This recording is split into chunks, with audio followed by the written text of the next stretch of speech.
Well, I think we've all become very aware that pollution is a big issue in cities, and in London we have the worst pollution levels for nitrogen dioxide of any city in Europe. And only recently we found that over 400 primary schools are actually in areas that are breaking the EU limits on pollution. I helped launch the Finsbury Park and Manor House air quality programme in 9 schools across Hackney, Islington and Haringey. When I went in, they didn't know a lot about air quality, and it was my job to get them wanting to find out more and realising that as children they actually had a large voice and could make changes. This project began last year with it was an experiment and an inquiry into finding out the extent of air pollution in the local area around the school. Testing the air around the school and finding out where the cleanest air was and where the air was quite polluted, and that was typically near the school and the main roads. The project for the schools has been running for a couple of years now, with its multi-travel team is trying to encourage the parents to be more aware and the pupils to be more aware of air quality in the borough.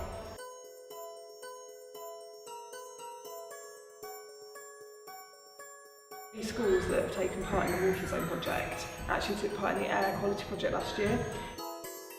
So from the start of that, the children have been involved in researching and sending off samples to laboratories, and real laboratories, and doing real testing about air pollution in the local area.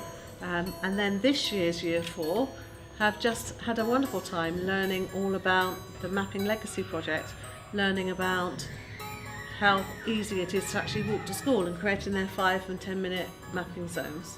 Not only is it part of the national curriculum for working scientifically, it's also been a really valuable thing for them to do because it's been a real project, so they've had a handle on it, and it's developed into now producing a walking map and being able to inform the parents and people who are in the local area about how we should be travelling to school.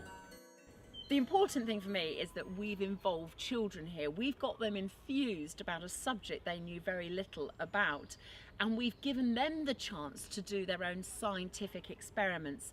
They've actually found out what the pollution levels are like around their schools. They haven't just taken it from adults. They've owned this project and they've actually developed their own banners, their own messages, and they're not afraid to go out and tell adults what they really think. What's the difference between driving and walking? That walking is much more healthy than driving, and driving isn't even healthy.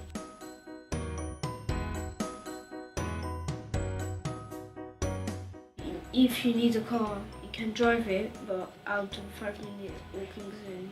Or is some kids could get sick from the air pollution if there was too much. The leaflets, for a start, are fantastic, and the children have been designing the leaflets and have been produced very professional. And also we've got the banners outside with the maps, which will be able to inform people about how they could be walking to school. It tells you where to park, and like the map shows you where you can walk 5 minutes, and if you want to do more, it shows you where you need to walk for 10 minutes.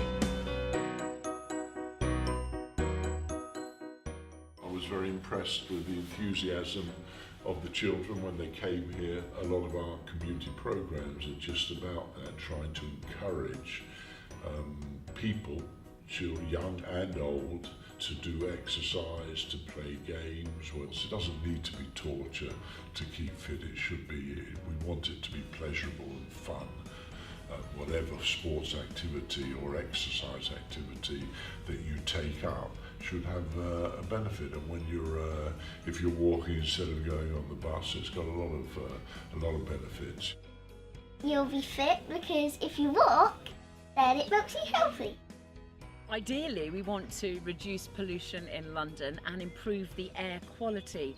We want to stop unnecessary car journeys, perhaps those journeys under a mile that really Could we walk them? We want to encourage children to walk to school, to have a healthier lifestyle. We want to let people have information when the air quality is bad. So using services like Air Text, where you can get a service delivered to your phone telling you what the pollution levels are going to be like for the next 3 days.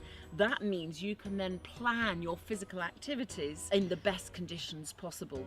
Also using things like Walk It, the tool for planning journeys for walking to places rather than using your own vehicles. The project isn't saying don't drive, it's about saying can you drive a bit less? If we're walking to school, that's a form of exercise, so we're going to be a little bit healthier when we are travelling to school, by foot or on bike. But all the families in the whole school will learn about it, so that will be really useful, and we hope that they're going to continue to help the school. I think it's very important that the pupils know that we're all together, that whatever they do affects the council and the council affects them, and that everybody works together to make things better for everyone, really. And we're very pleased that they chose Arsenal to spend a bit of time with us looking around the club, and we talked to them as well about what we do, and hopefully they'll do other projects with us. And then the wider community, I hope that they know that Stroud Green Primary or Grafton Primary School or Parkwood Primary School are a walking zone school. I hope they know that, and I hope they think of it as a positive thing.